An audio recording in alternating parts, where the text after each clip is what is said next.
विद्यार्थी मित्रों, इस वीडियो में स्वाध्याय का प्रश्न 1 और 2 हम ले रहे हैं। पहला प्रश्न विकल्प के उत्तर देने हैं। देखिए यहाँ पर, धंधाकीय साहस का सबसे प्राचीन और सरल स्वरूप कौन सा है? तो हमने अभ्यास किया है, विकल्प ए आएगा, व्यक्तिगत मालिकी। तो ये धंधा का सबसे प्राचीन और सरल स्वरूप है। दूसरा है, कौन से स्वरूप में मालिकी, स्थापक और संचालक एक ही होता है? तो एक ही होने वाला है तो कौन सा है ये? व्यक्तिगत मालिकी। तो सही विकल्प आएगा इसका डी। उसके बाद तीसरा है, हिंदू अविभक्त कुटुंब की पीढ़ी का संचालन किसके द्वारा किया जाता है? तो आपने देखा कि परिवार के सबसे वयोवृद्ध या सबसे बड़े व्यक्ति के द्वारा किया जाता है, जिसको हम क्या कहते हैं? कर्ता कहते हैं। तो इसका सही आएगा बी, कर्ता। कर्ता के द्वारा किया जाता है। हिंदू अविभक्त कुटुंब की पीढ़ी का सदस्य पद कैसे प्राप्त होता है? तो वारसागत होता है, तो ये जन्म से ही होता है, यानी इसका सही विकल्प आएगा बी, जन्म से। भारतीय साझेदारी अधिनियम कब से अस्तित्व में आया? तो भारतीय साझेदारी अधिनियम है 1932 से। इसका सही विकल्प है ए।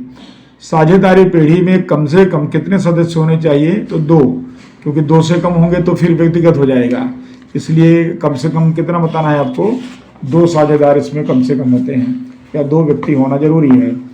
उसके बाद आता है अगला पॉइंट इसके अंदर कि हाल में साझेदारी पीढ़ी में अधिक से अधिक कितने साझेदार होते हैं? तो इसका सही विकल्प है 2014 के अनुसार 50। तो डी इसका विकल्प आएगा 50। उसके बाद साझेदारी कानून के अनुसार साझेदारी पीढ़ी का पंजीकरण करवाना, अब यहाँ पर आपको विकल्प है अनिवार्य नहीं है। आपने बार बार देखा कि अनिवार्य नहीं है लेकिन हितकारी है, तो इसलिए अनिवार्य नहीं है। सही विकल्प आएगा इसका बी।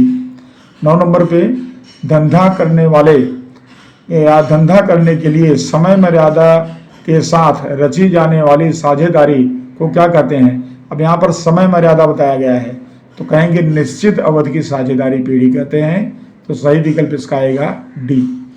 और लास्ट है 10वां नंबर, जिस पीढ़ी की आयु साझेदारों की इच्छा पर आधारित हो, ऐसी साझेदारी पीढ़ी क्या कहते हैं? तो उसको हम कहते हैं स्वैच्छिक या ऐच्छिक साझेदारी पीढ़ी। तो ये इसका सही विकल्प आएगा बी। अब आते हैं हम एक वाक्य के प्रश्नोत्तर में। पहला है इसमें कि व्यक्तिगत मालिक किसे कहते हैं? ध्यान रखना जरा, व्यक्तिगत मालिकी नहीं पूछा है, आपसे पूछा है कि व्यक्तिगत मालिक किसे कहते हैं। तो व्यक्तिगत मालिक की परिभाषा आप देंगे तो यहाँ पर आप इस तरह से दे सकते हैं कि जब एक ही व्यक्ति धंधे का स्थापना करने वाला हो, या धंधे का विचार करने वाला हो, धंधे में पूंजी लाने वाला हो, धंधे की व्यवस्था करने वाला हो, और लाभ या हानि स्वयं अगर वो भुगतता है या भुगते, तो उसे कहेंगे व्यक्तिगत मालिक, और उसकी पीढ़ी को कहेंगे व्यक्तिगत मालिकी की पीढ़ी कहेंगे। तो यहाँ पर मालिक पूछा है तो आपको मालिक की परिभाषा इस तरह से देना है, तो इसको ध्यान रखना। 1 नंबर में मालिक पूछा गया है तो व्यक्तिगत मालिक के यानी व्यक्ति के बारे में आपको यहाँ पर बताना है, पीढ़ी के बारे में नहीं। दूसरा प्रश्न इसके बाद आता है यहाँ पर कि व्यक्तिगत मालिकी में मालिक का दायित्व कैसा होता है? तो आपने देखा कि व्यक्तिगत मालिकी में मालिक का दायित्व व्यक्तिगत मालिकी में कैसा होता है? असीमित होता है, यानी अमर्यादित होता है, इसकी कोई सीमा नहीं होती है। तीसरा है, कर्ता किसे कहते हैं?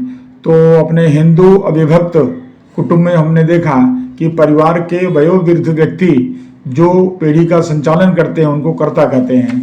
तो अपने इस तरह से समझा सकते हैं कि हिंदू अविभक्त कुटुंब पीढ़ी के सबसे वयोवृद्ध या बुजुर्ग पुरुष सदस्य, तो पुरुष सदस्य को कर्ता कहा जाता है या कर्ता कहते हैं। तो इसकी परिभाषा हो गई। उसके बाद आता है अगला प्रश्न कि साझेदारी पीढ़ी में निर्णय किस प्रकार लिया जाता है? तो साझेदारी पीढ़ी में निर्णय के लिए आप बता सकते हैं कि सभी साझेदारों के बीच में चर्चा, विचार विमर्श करके साझेदारी पीढ़ी में निर्णय लिया जाता है। यानी यहाँ पर सभी साझेदारों की सम्मति ली जाती है, या सभी साझेदारों में चर्चा विचारणा के बाद ही कोई भी निर्णय लिया जाता है, आप ऐसा बता सकते हैं। उसके बाद 6ठा पॉइंट है कि साझेदारी पीढ़ी का संचालन कौन करता है? तो साझेदारी पीढ़ी का संचालन बता सकते हो कि सभी साझेदार संयुक्त रूप से संचालन कर सकते हैं, मिलकर के आपस में, या उनमें से कोई एक संचालन कर सकता है, या उनमें से एक से अधिक साझेदार साझेदारी पीढ़ी का संचालन कर सकते हैं। तो इस तरह से साझेदारी पीढ़ी का संचालन करने के लिए संयुक्त रूप से सभी साझेदार, उनमें से कोई एक या एक से अधिक साझेदार साझेदारी पीढ़ी का संचालन कर सकते हैं। तो विद्यार्थी मित्रों, इस तरह से अपना विकल्प का प्रश्न 1 और एक वाक्य का उत्तर प्रश्न 2 यहाँ पूरा होता है। और स्वाध्याय बाकी के बड़े प्रश्न आपके वीडियो में सब उपलब्ध हैं और आप अच्छी तरह से तैयारी करें। धन्यवाद।